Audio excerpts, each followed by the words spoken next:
Menyang alas arek ngirim wong mluku bolo. Lah ceritane dina iki enek wong mluku nganggo traktor kelu bolo ning alasku ngalas karang.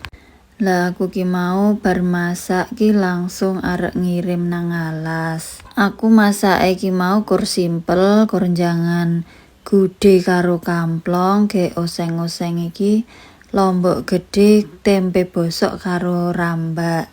Lagi mau kirimane ki wis tak pranti bolo, dadi wis tak wadahi, segone ya wis tak wadahi, gek jangane yo nang rantang ngono kuwi.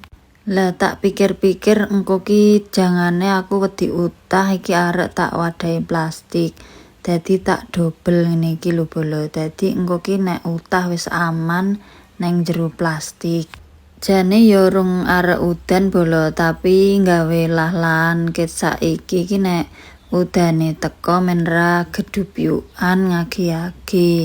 Dadi bar diluku traktor iki ki sesuk terus digaru utawa digarepo. Sisan ditanduri gabah nek udane teko ki wis siap.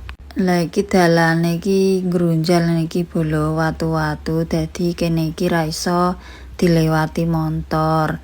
Lah aku mau ki yo liwat tlaga barang bolo. Tlagane garing ra ono banyune iki, ketiga ki renek banyu lemahe nganti do nelo ngene iki bolo. Dadi maune lemah ki teles enek banyune ngendut ngono kae lho bolo. Gek saiki ketiga ki garing gek do nelo ngene iki. Lah kae saka ujung kidul tekan ujung lor ngono ki garing renek apa-apane. Sukete wi melu do mati iki bolo. Saking nek awan yo panase ora sebaene. Tapi nek musim rendeng yo kene iki kebek bolo, banyune iki luber tekan dalan. Tapi jaman saiki ki tlagane ora awet, ora kaya jaman cilikanku mbiyen bolo.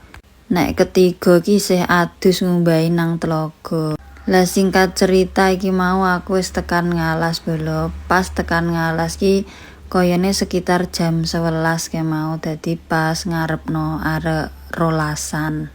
Alhamdulillah wis tekan gubuk iki, janing dalan panase ora umum bolo.